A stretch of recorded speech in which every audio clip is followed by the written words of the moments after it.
Espíritu Santo. Amén. Señor mío y Dios mío, creo firmemente que estás aquí, que me ves, que me oyes. Te adoro con profunda reverencia. Te pido perdón de mis pecados y gracias para hacer con fruto este rato de oración. Madre mía Inmaculada, San José mi Padre y Señor, Ángel de mi guarda, intercedan por mí.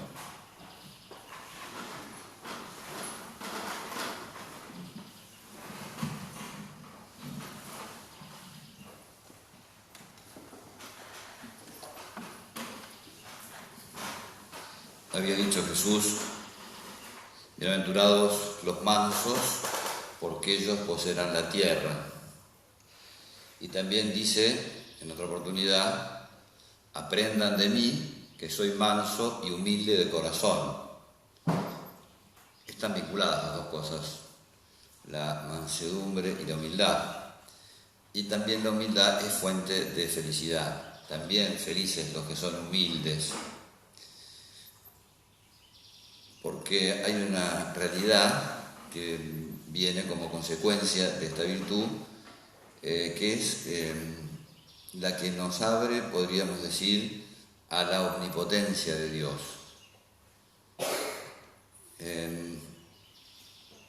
Es lo que a nosotros nos ayuda a aceptar nuestra debilidad y lo que nos ayuda también a aceptar nuestra fortaleza. Es la virtud que nos enseña que verdaderamente tenemos una necesidad de Dios, una dependencia de Dios, y que nos lleva a entenderlo y a aceptarlo, ¿no? Así decía un autor que se llama Salvador Canals, en un libro que se llama Ascética Meditada. Me parece hay distintas definiciones así como hay distintas definiciones de la oración, hay también distintas definiciones de la humildad. Y algunas son como un poco más ajustadas, diría yo, ¿no? Santa Teresa decía que andar en humildad es andar en verdad. O sea, la verdad forma parte, el reconocimiento de la verdad forma parte de la humildad. Decía un personaje famoso: la única realidad es la verdad, o la única verdad es la realidad, ¿no? La única verdad es la realidad, así. Bueno, entonces la humildad empieza, por un lado, por una parte intelectual, que es el reconocimiento de la realidad nuestra, ¿no? Pero no alcanza solamente con descubrir que uno tiene algunas limitaciones, sino que también es necesario que la voluntad acepte esas limitaciones, es decir, que no se embronque, porque vieron que nosotros, o que cuando constatamos nuestra debilidad, o nos embroncamos, o nos deprimimos, vamos como alternando entre una reacción y otra, ¿no? Entonces, la humildad no alcanza, para ser humildes no alcanza solamente conocer esa realidad nuestra, sino también asimilarla, podríamos decir, encajar eso en nuestra vida y de una manera sana, ¿no? Por eso este autor dice: la humildad verdadera empieza en el momento en el que la inteligencia descubre y la voluntad admite esa realidad de que sin Dios no podemos hacer nada, ¿no? Es decir, esa dependencia nuestra de un ser superior. La humildad es, en primer lugar, una actitud frente a Dios. Cuando nosotros, en primer lugar, hemos aceptado que somos criaturas, hemos aceptado que hemos recibido el ser, que hemos recibido esos regalos que el Señor nos ha dado, ahí es donde empieza, podríamos decir, la humildad, ¿no? Y cuando nosotros aceptamos eso, cuando lo conocemos y cuando lo aceptamos. El Magnificat, no sé ustedes qué impresión les da el Magnificat, ¿no? Cuando la Virgen dice: me llamarán bienaventurada todas las generaciones. Entonces uno dice: bueno, ¿dónde está la humildad de esta mujer? ¿No es cierto? Ella está pensando en que todas las generaciones de cristianos la van a llamar bienaventurada. ¿Eso es ser humilde? Sí, es ser humilde, porque ha hecho en mí cosas grandes aquel que es poderoso. Entonces la Virgen sabe que ella no es Madre de Dios por sus propios méritos, ella sabe que es la Madre de Dios porque Dios la eligió. Bueno, entonces, y ella está re contenta de que no importa que no sea por sus méritos, lo que importa es que es la Madre de Dios y que Dios la eligió y que Dios la ama, eso es lo importante. Bueno, entonces esta es una realidad absolutamente imprescindible. Cuando uno, yo siempre digo que la humildad es como una especie de GPS, es decir, te da tu posición en el mundo, ¿no? El Global Position System, o sea, vos tenés... Es el sistema que te posesiona en el mundo en el que vivís. En primer lugar, sos una criatura hecha por Dios. Eso es lo que señala tus límites y lo que señala tu grandeza. Por eso decía San José María, la humildad es la virtud que nos lleva a conocer nuestras limitaciones y a conocer también nuestra grandeza. La humildad no significa decir soy una porquería, no sirvo para nada, yo soy el último, el Juan del Tarro, yo la peor de todas. Todo eso es verso. O sea, eso no es humildad, eso es es una postura, es una exageración, es sacar las cosas de quicio. En última instancia, como digo yo, es echar el talco afuera del nene. O sea, no es no es oportuno, digo. No, esa no es la virtud de la humildad. Estás equivocado. Bueno, y San Pedro tiene unas palabras que son muy lindas, son medio enigmáticas, y hay que explicarlas un poquito, ¿no? Me voy a detener un poco en esas palabras. Dice, humillaos bajo la poderosa mano de Dios para que Él os exalte en el tiempo oportuno. Hay otras traducciones que dicen para que Él os exalte en el tiempo de su visita. Es decir, cuando a Él le parezca bien, cuando Él lo considere. Entonces, claro, humillaos, ¿qué significa esto? ¿Qué significa que nos tenemos que humillar? Que nos tenemos que humillar no significa eso, que yo les dije recién hace un rato, ¿no? Que nos tenemos que humillar significa eso, de reconocer la realidad de nuestra existencia. Hay momentos en los cuales nosotros empezamos a descubrir un montón de cosas que no están bien y que antes no las conocíamos. Parece mentira, ¿no? Pero uno tarda bastante en conocerse. Me acuerdo una cosa que fue como para mí fue muy, muy fuerte, ¿no? Yo durante muchos años manejé en zonas rurales, ¿no? Estuve 17 años afuera de Buenos Aires y durante bastante tiempo iba a unos colegios rurales, uno que estaba a 100 kilómetros al oeste de Rosario, otro que estaba a 60 kilómetros al sur. Después estuve en Mendoza, viajaba a veces a San Luis en auto. Bueno, o sea, manejaba en la ruta. Claro, en el año 94 llegué a Buenos Aires y entonces empecé a manejar en Buenos Aires. Ahí empecé a descubrir que yo tenía una doble personalidad. Una es la personalidad del que juzga al que maneja y otra es O sea, yo tenía dos criterios, uno para juzgar a los demás y otro para juzgarme a mí mismo. O sea, cuando uno está más o menos tranqui y viene un tipo que es un energúmeno y le pega dos bocinazos, uno dice, flaco, pará, o sea, ¿qué te pasa? ¿A dónde vas? ¿Cuál es tu problema? Ahora, cuando uno está apurado y está el salame que viene a 4 adelante y que te hace morfar 3 veces el mismo semáforo, vos decís, idiota, vos que pensás que la calle es tuya, que no hay nadie más. Entonces yo tengo dos criterios a la hora de conducir, uno para juzgar a los demás, otro para juzgarme a mí mismo.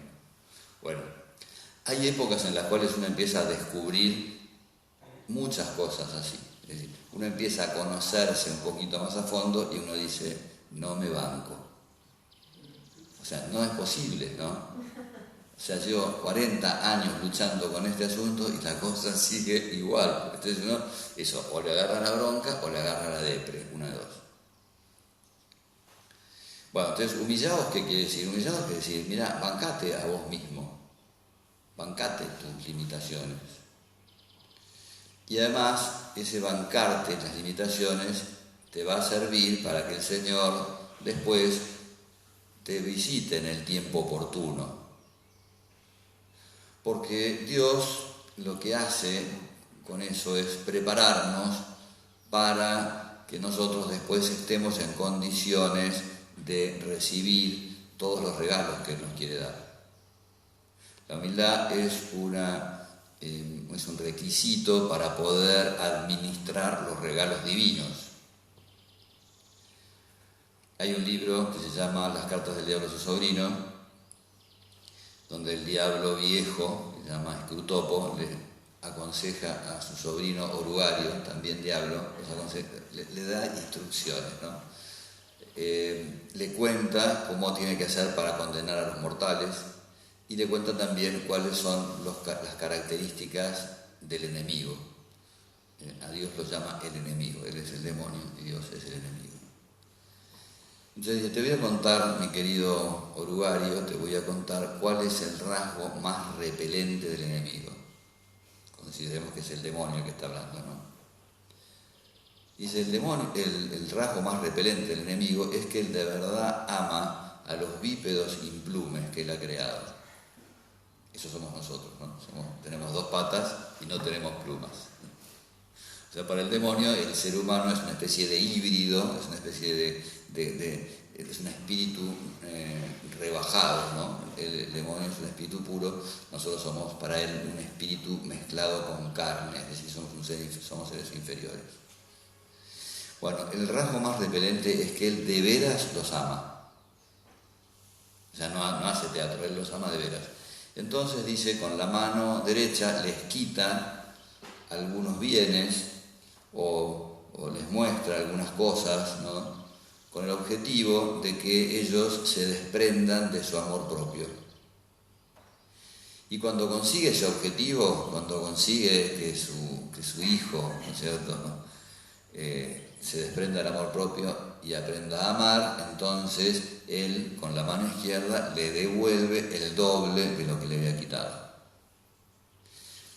Ese humillados bajo la mano de Dios es reconozcamos serenamente nuestras debilidades, reconozcamos serenamente lo que no nos sale bien, nuestros errores, nuestros pecados, porque después viene el Señor y el Señor es el que nos da el incremento, el Señor es el que nos da esos regalos. A veces nosotros quisiéramos ser impecables o pensamos que la santidad consiste en ser impecable. No, la santidad consiste en dejar actuar a Dios. Y a veces, como nosotros queremos hacerlo todo por nosotros mismos, no le dejamos a Dios que actúe en nuestro interior, sino que nos empeñamos en socorro todo así con nuestras fuerzas. Y bueno, muchas veces están las dos cosas, ya vamos a hablar sobre ese tema. Pero tenemos que dejar que el Señor actúe. El Señor no ha venido a visitarnos a esta tierra porque nosotros somos guau, no. Hace un tiempo me contó mi hermana que había estado en una misa y en la homilía el sacerdote dijo, Dios no vino por nuestro currículum, vino por nuestro prontuario. Es una manera bastante gráfica de expresar lo que viene a buscar Dios a este mundo. No vino a encontrarse con superhombres, no vino a encontrarse con gente espectacular, no, vino a salvar lo que merecía, lo que tenía que ser salvado, es decir, nosotros. Porque a veces uno dice, bueno, yo más o menos tan mal no me porto, tan mala persona no soy, hay cada atorrante por ahí dando vueltas, hay cada gaucho en la pampa, o sea, yo más o menos vengo zafando, ¿no? Pero hay momentos en los cuales uno dice, no sé si estoy zafando tanto. Cuando uno le agarra las broncas o cuando uno se agarra esas, no. Y uno dice, acá. decía un autor francés, me asomé al corazón de un hombre de bien y tuve miedo. No al corazón de un asesino serial, ¿no? Me asomé al corazón de un hombre de bien, es decir, de esas personas que uno ve por la calle y dice, qué buena persona, adentro de nosotros, de cada uno de nosotros, hay cada cosa. Bueno, entonces a veces descubrimos todo eso y nos agarra la depre o nos agarra en la bronca. Entonces, dejemos al Señor, aceptemos esa condición nuestra, aceptemos que lo necesitamos a Dios. Esa aceptación es, por ejemplo, de la propia realidad, es, por ejemplo, una de las características de San José. Les recomiendo un libro que se llama José, esposo de María, es espectacular.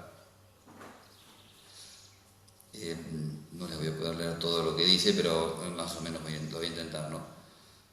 Qué difícil es, dice, convivir con personas que son superiores a uno.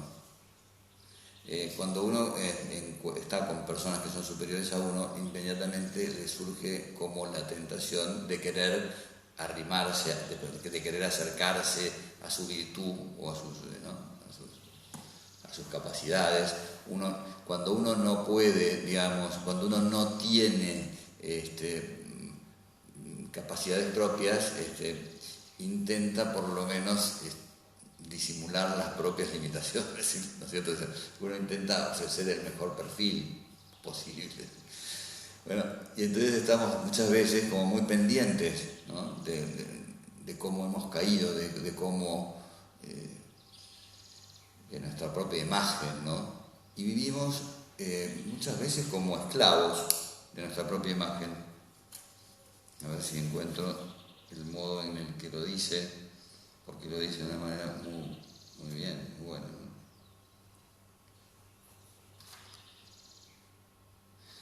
San José jamás intentó superar complejo alguno. Esto me trae a la memoria una cosa muy divertida. Una señora que había ido al psicólogo y entonces le dice, vea, a mí me parece que yo tengo un complejo de inferioridad. Entonces le dice, mire, vamos a hacer una especie de... Le voy a hacer unas preguntas y después ya le contesto. Cuando termina el cuestionario le dice, vea señora, usted no tiene complejo de inferioridad, usted es netamente inferior, le dice. Bueno, cuando nosotros constatamos que somos netamente inferiores, entonces tenemos como esa como necesidad interior de demostrar que no somos tan poca cosa, ¿no? Hay gente que se encuentra más insignificante de lo que quizás desearía, y esto les amarga y les hace desagradables. O intentan disfrazar su modesta personalidad cultivando una apariencia que a su juicio le haga mejor de lo que es a los ojos de los demás, y así le aprecien por lo que parece, ya que se imaginan que no lo dan por lo que él es. Nada de esto se encuentra en San José. Su figura tiene el sello del auténtico, del que se acepta tal como es. No hay en él la más leve nota falsa, ni el menor artificio, ni estridencia o discordancia alguna, ninguna afectación, ningún asomo de ansiedad por los que otros piensen o digan, ninguna preocupación por su imagen o querer aparentar, ¿no es cierto?, ser otra cosa de lo que es. Me acuerdo lo que comentaba un sacerdote acerca del momento en el que José está buscando un lugar para que la Virgen lo tenga Jesús, y entonces dice, yo me imagino que San José estuviera ansioso o amargado o con bronca o pensando qué dirán los que vengan detrás, que no he sido un buen marido, que no he sabido encontrar un lugar para la Madre de Dios, para que nazca el Hijo de Dios. Claro, decía allí seguramente José agarraría las riendas del burro y le diría, María, aquí tampoco tenemos lugar, sigamos buscando. Es decir, él no nos lo imaginamos a José, digamos, enojado con él mismo, o pensando en su propia imagen, ¿no? En lo que iban a pensar los demás, no. Él estaba pensando en María y en Jesús. Lo único que tiene que hacer él es resolver el problema. No puede estar pensando en lo que van a pensar los demás. Bueno, él era un hombre ubicado, o sea, él sabía, ¿no? Sabía que le tocaba vivir con gente que era mejor que él.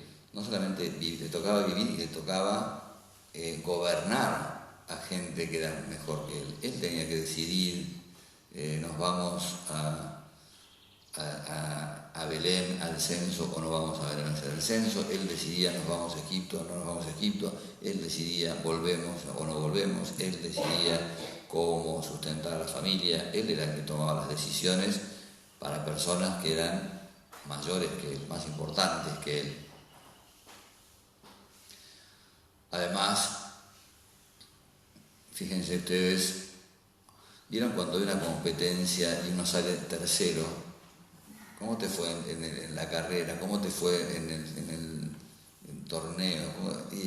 Tercero. ¿Y cuántos jugaban? 3. En algunas circunstancias uno tiene posibilidades de ganarle a un campeón, ¿no? Hay gente que está en el ranking 140 en el ranking y le gana a Nadal una vez. Bueno, José no podía ganarle ni una vez ni a Jesús ni a la Virgen. O sea, la segunda era la Madre de Dios y el primero era el mismo Dios. O sea, no había manera. Era tercero sin posibilidad de ascenso. O sea, no, tercero para siempre, ¿no? Es como para siempre, ¿no? Dicen que un pozo chico le dice a otro pozo grande, a tu lado me siento menos cavado, es decir. Bueno, la cuestión es que San José no podía ascender, ¿no? No podía pasar en ningún momento al segundo puesto. Bueno, pero ese no pretender algo más para sí mismo lo hace capaz de servir. Ese no estar pensando en sí mismo lo hace agradable a los ojos de Dios, lo hace agradable a nosotros. Estamos hablando de que no pasa nada, ese es el tema. Ustedes no te preocupen. Bueno, la cuestión es que hace un tiempo me llegó un papel que me gustó mucho porque ayuda mucho a esas personas que piensan que Dios no las quiere o que Dios no las tiene en cuenta o que al constatar esos errores o constatar esas debilidades piensan como que ya lo suyo no tiene más futuro, ¿no? Bueno, no sé quién lo escribió, pero realmente me parece, estoy de acuerdo con muchas de estas cosas. Bueno, entonces Dios es el que le está hablando a una persona que se siente así, que se siente indigna, ¿no? Que constata muchas veces su propia debilidad, ¿no? Dice, conozco tus miserias, las luchas y las tribulaciones de tu alma, las deficiencias y las enfermedades de tu cuerpo. Conozco tu debilidad y tus pecados, y te vuelvo a decir, dame tu corazón y ámame tal como eres. Si esperas a ser un ángel para abandonarte al amor, no amarás nunca. Aunque seas débil en la práctica del deber y de la virtud, y recaigas a menudo en las culpas que no quisieras cometer más, no te permito que no me ames. Ámame tal como eres. Hijo mío, déjame amarte, quiero tu corazón. Cierto es que quiero transformarte con el tiempo, pero por ahora te quiero tal como eres y deseo que tú hagas igual. Quiero ver surgir el amor desde lo más profundo de la miseria. Es decir, el Señor, sí, por supuesto, ha venido a esta tierra y ha venido para elevarnos, ha venido para llevarnos hasta las alturas, pero Él, para amarnos, no espera hasta que nosotros hayamos llegado a las alturas. No, también nos ama cuando nosotros estamos en medio del fango. También nos ama cuando estamos en la lona. O sea, una vez estaba dando una charla a una familia que había todas las edades, ¿no? Estaba la abuela, los hijos, los nietos, había unos nietos chiquitos, y entonces había un nietito que estaba tomando notas, ¿no? Y entonces el chico había notado: Dios nos quiere cuando somos buenos y también cuando somos malos, decía. Dios nos quiere cuando hacemos las cosas bien, pero también nos quiere cuando hacemos las cosas mal. O sea, no deja de querernos porque ya hemos hecho las cosas mal. El Señor no se arrepiente de habernos querido porque éramos buenos y en un momento dejamos de serlos, o porque hacíamos las cosas bien y en un momento nos empezaron a salir mal.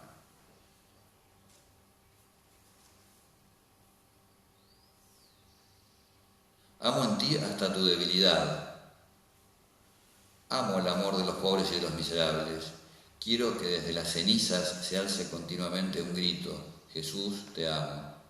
Solamente quiero el canto de tu corazón. No necesito ni tu ciencia ni tu talento. Solo una cosa me importa: verte trabajar con amor. No son tus virtudes lo que deseo. Si te las diera, eres tan débil que alimentarías tu amor propio. No te preocupes por esto. Te habría podido destinar a realizar grandes cosas, pero no, serás el siervo inútil. Te tomaré hasta lo poco que tienes, porque te he creado solamente para el amor. Hoy estoy en la puerta de tu corazón como un mendigo. Yo, el Rey de Reyes, llamo y espero. Date prisa, ábreme. No te excuses por tu miseria. Bueno, en fin, es toda una, podríamos decir, es una declaración de amor de parte de Dios hacia nosotros, hacia nuestra persona. Él no quiere nuestras virtudes, quiere nuestra persona, la de cada uno de nosotros. Bueno, y entonces hay gente que se escapa de Dios porque tiene vergüenza. Es llamativo, ¿no? Eso, nos escondemos de Dios. Adán te estaba llamando, dice: sí, oí tus voces, oí tus pasos, pero me escondí porque estaba desnudo, ¿no? O sea, nuestra desnudez, a veces nuestra debilidad nos impide acercarnos a Dios, ¿no? Nos da vergüenza acercarnos a Dios. Bueno, que no tengamos vergüenza porque Él conoce nuestra debilidad, Él sabe quiénes somos, Él es el que nos ha creado y por tanto Él es el que está dispuesto a llevarnos hasta las alturas. Pero banquémonos mientras no llegamos, ¿no? Si nosotros nos bancamos a nosotros mismos cuando estamos en la lona, entonces no nos vamos a ensoberbecer cuando vengan esos regalos de Dios, ¿no? Nos va a pasar como la Virgen, o como dice Lelutier, tendrás una humildad tan grande que te llenarás de orgullo y de soberbia. Es decir, seremos soberbios, pero seremos humildes, ¿no? Si aceptamos esa limitación, vamos a recibir entonces con buen espíritu todos esos regalos que el Señor nos envía.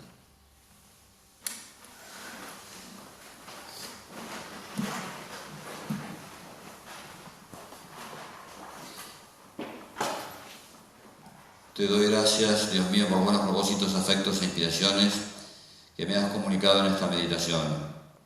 Te pido ayuda para ponerlos por obra. Madre mía Inmaculada, San José mi Padre y Señor, Ángel de mi guarda, interceda por mí.